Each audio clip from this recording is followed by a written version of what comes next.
Olá, hoje eu vou conversar com Silvio Meira, que é presidente do Conselho do Porto Digital em Recife. A gente tem hoje várias gerações no mundo, né? Isso. Temos gerações em transição, nós somos típicos seres da transição, né? Dinossauros digitais. Tem aqueles que nasceram digitais. Isso. E aqueles que nasceram pós-digitais, né? Quer dizer, já depois da telefonia celular, né?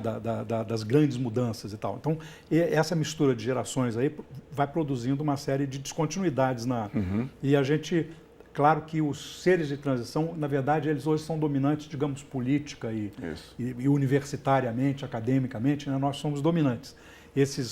Essas novas gerações ainda não entraram. Mas elas têm hoje um arsenal de aprendizados por conta própria, na verdade, né? Isso aí produz um grau de interação global ao qual nós não estamos acostumados. Exatamente. Apesar de termos interações, etc., mas não nesse nível, né? Exatamente. A gente só vai ter essa transição por um tempo, tá certo? Ou pelo menos do ponto de vista de digital, de conectividade, de uma infosfera global. Se a gente olhar para o Brasil, por exemplo, e fizer algumas contas, né, a idade média de um presidente, quando ele assume a presidência do Brasil, é 57 anos. Então, se tudo continuar igual, o nosso presidente de 2050 nasceu em 1993, portanto, antes da internet. Quando ele entendeu o mundo, mais antes da internet, mas só um pouquinho antes. Quando ele entendeu o mundo, que ele tinha 2 anos de idade, tinha internet. Então, o nosso presidente de 2050, certamente, jogou videogame, se vem de uma família de classe pobre, foi para a Lan House, vem de uma família de classe rica, teve computador, tablet, pegou smartphone em primeira mão, é uma pessoa que nasceu com a rede. Lá para 2030, 2040, 2050, nós que somos os caras que vieram de muito antes da internet, da década de 50 ou da década de 60, seremos tão poucos que seremos irrelevantes para o sistema. Todo mundo será digital. Temos claramente à nossa frente uma revolução de genética à vista, que é uma revolução também digital. Não é uma revolução analógica. Não estamos falando do melhoramento genético que a gente estava falando nos últimos 100 anos. Nós estamos falando do que vai acontecer daqui para frente nos próximos 100. O biólogo Richard Dawkins, ele fala isso, né? Que o sistema genético, ele é digital, ele não é analógico, ele não é completamente digital. Ele, obviamente, ele roda num contexto, né? É um software que roda em contexto. Como todo software roda em contexto, né? Se eu escrevo um software para esse relógio, ele roda dentro de um contexto aqui que, se de repente tiver uma interferência externa que consiga entrar nesse software aqui, vai causar um mau funcionamento dele de alguma maneira. O código genético é a mesma coisa. Ele tem todo um contexto que faz com que nem todos os códigos façam a mesma coisa em todos os corpos. Mas, feito e dito isso, tem inclusive uma geopolítica global que muda, né?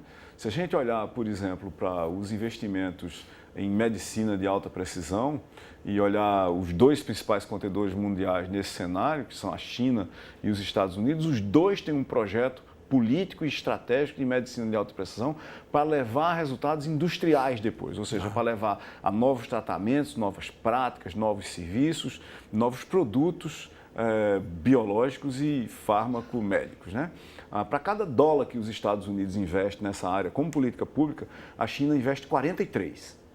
Então, para quem quiser participar disso, está na hora ou de aprender como é que você usa tradutor online, em tempo real, ou aprender mandarim, se você quiser participar em primeira classe dessa história. E, além disso, você tem sérios problemas éticos novos que nós vamos ter que resolver, né? Claro. E, por outro lado, isso é um desafio também para a questão da desigualdade. Totalmente. Por exemplo, eu e você usamos óculos. Isso pode ser resolvido geneticamente, tá certo? Mas quando é que isso será uma política pública? E quando isso pode ser universalizado? Quando é que isso pode ser universalizado a um custo sustentável pelo Estado que quer universalizar isso? Porque não é um problema só de conhecimento. Depois que você descobrir como é que você elimina a miopia do código genético sem efeitos colaterais, tá certo? Ou pelo menos sem efeitos colaterais indesejáveis, porque pode haver efeitos colaterais desejáveis, como é que a gente resolve isso para todo mundo? Porque é sempre um mega problema, né? Quando você olha para o Brasil, você diz, o Brasil tem internet de banda larga. Tem sim, tá certo? Se você estiver no Rio, em Recife, em São Paulo, em Curitiba, em Fortaleza, você tem e ela é boa. 100 megabits por segundo nas casas, assim por diante. Mas mesmo numa grande cidade brasileira como São Paulo, se você for para a periferia, você não tem internet banda larga fixa. Nós temos 42% das casas brasileiras com banda larga, obviamente com São Paulo tendo mais de 60% e com estados do Nordeste tendo perto de 15%. Como é que você universaliza uma coisa que já está aí há mais de 20 anos, mas a gente nunca teve uma política pública para isso? Tá certo? Então, as pessoas tendem a descartar o Estado como se o Estado fosse irrelevante, mas não é não. O Estado, quando ele funciona bem, ele é uma das coisas mais relevantes que existe em qualquer sociedade, se não a mais. Exatamente, até porque há várias dessas questões de desigualdade e de sustentabilidade que a gente discute tem um problema de falhas do mercado, Exatamente. que o Estado não foi capaz de resolver. Exatamente. Ao contrário, ele reforçou. Se você quiser um exemplo bem básico para a gente falar de sustentabilidade e ambiente e como é que tecnologia pode ajudar nisso e como é que tecnologia sozinha não vai resolver isso, vamos pegar uma garrafa de PET.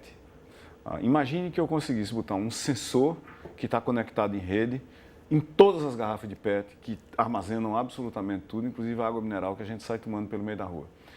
Isso é fácil de fazer, existe hoje, só não é economicamente viável no curtíssimo prazo para todas as garrafas. Mas existe e é viável numa certa escala. No futuro próximo, será viável para todas as garrafas em todos os lugares. Imagine que você vai fazer uma compra dessa garrafa em algum lugar, ou eu vou fazer, e isso fica associado ao meu ou ao seu CPF.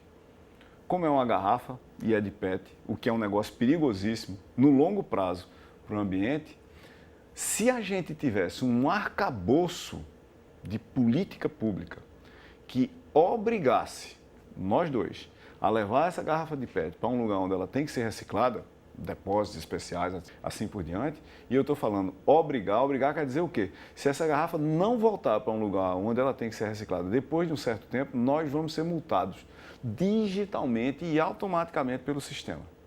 Aí você está conectando uma política pública que vai tratar plástico no ambiente, isso enquanto a gente não acaba completamente com o plástico, com os costumes das pessoas que usam plásticos, com toda a cadeia de valor de retornar isso para onde ele é devido. Esse é um dos principais impactos que eu consigo ver de tecnologia associada à internet das coisas, nesse fechamento dos ciclos de uso de qualquer coisa, uso, evolução, manutenção, captura, eventual desmonte, reuso lá na frente. Mas isso só vai acontecer se a gente tiver políticas públicas efetivas, que são coisas de Estado para a gente fazer isso. Toda vez que a gente fala em Estado, em certos contextos, as pessoas dizem, mas o Estado não isso, o Estado não aquilo. Mas há coisas, como, por exemplo, educação universal de qualidade para todos, que só vai existir universal de qualidade para todos se tiver Estado na parada, porque uma parte significativa dela não é economicamente interessante. Ambiente equilibrado para todos. Só vai existir com políticas públicas que têm o Estado no meio. Então não adianta a gente botar toda a responsabilidade para a tecnologia, porque tecnologia não resolve tudo. Tecnologia é o domínio da possibilidade. É possível fazer tal coisa usando tecnologia, mas para ser feito a gente precisa de muito mais do que a tecnologia em si. E é isso que a história mostra. É claro que a gente pode pensar com essa internet generalizada, com a internet das coisas e as evoluções que se seguirão, a gente pode pensar num futuro de autogoverno, todos os indivíduos serem responsáveis e serem capazes de fazer as coisas de forma igualitária e em benefício do comum. Mas haja capacidade individual, humana, né? Porque software não vai ser difícil ter, né? Não, software não é difícil ter, mas quando você olha, por exemplo, para os ambientes em rede que a gente tem hoje, né, de grandes redes, ou mesmo de pequenas redes, um grupo num ambiente de comunicação pessoal, você tem um problema básico que é de construção de consenso coletivo. Como é que você cria consensos? Essa é uma arte dificílima quando praticada entre conjuntos pequenos de seres humanos, mas se você imaginar, por exemplo, 140, 150 milhões de eleitores no Brasil, como é que você vai criar um consenso entre essas pessoas sobre alguma coisa agora? O fato de todo mundo estar digitalizado, de eventualmente você ter um aplicativo onde as pessoas podem votar, não significa que você não tem que ter mediação.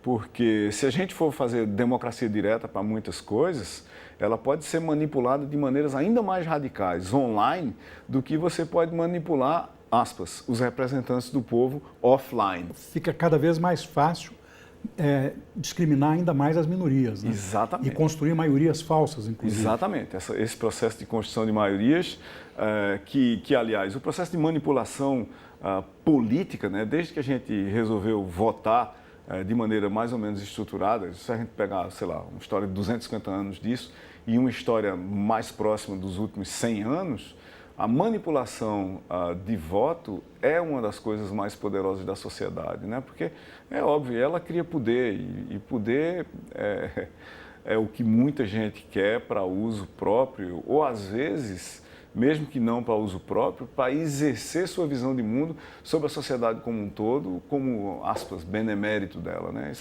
Isso é histórico. Não E esse processo, você falou em poder, esse processo está em juízo o tempo todo nessa revolução, né, Silvio? Porque a mudança que a gente precisa de fazer na educação tira poder de professor. Tira. Né?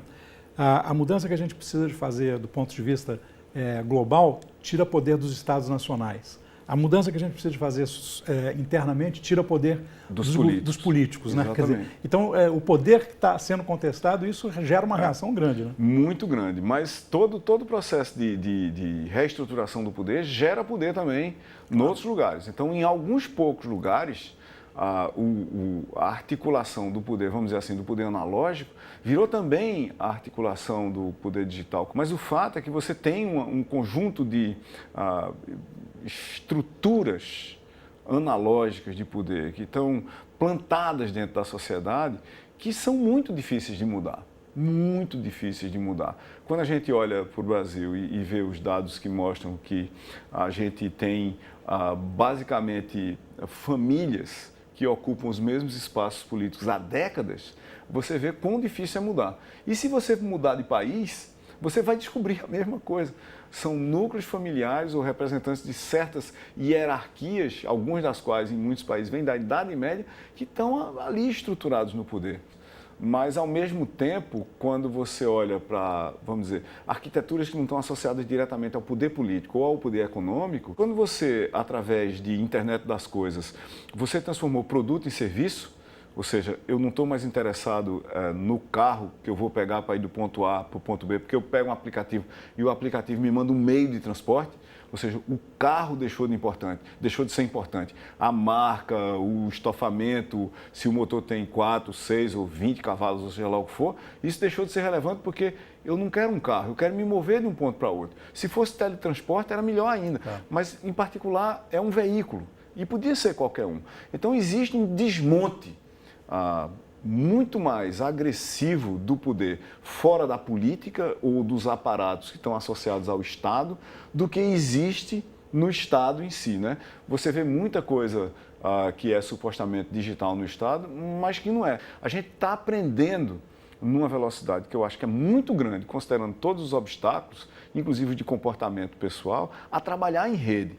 Uma nova geração que fala inglês fluentemente, que olha para o mundo como se fosse a sua casa, que não entende exatamente o que são barreiras nacionais, porque a maior parte dos problemas que nós temos no mundo, eles não são nacionais. Claro. Né? O problema de construção de sistemas de informação não é um problema nacional. O problema do ambiente considerado como um todo não é um problema nacional, assim como dentro do ambiente de poluição, de energia, seja lá mais o que for. Nem desigualdade, nem deficiência de educação. Nenhum desses. Né? Muito obrigado. O mundo está mudando muito rápido e nós vamos precisar de nos adaptar, mas mais do que nos adaptar, nós vamos ter que aprender a mudar junto com ele, no mesmo tempo que ele. Se você gostou desse episódio, quer rever ou ver outro episódio da série Entrevista, é só acessar o Futura Play. Até mais.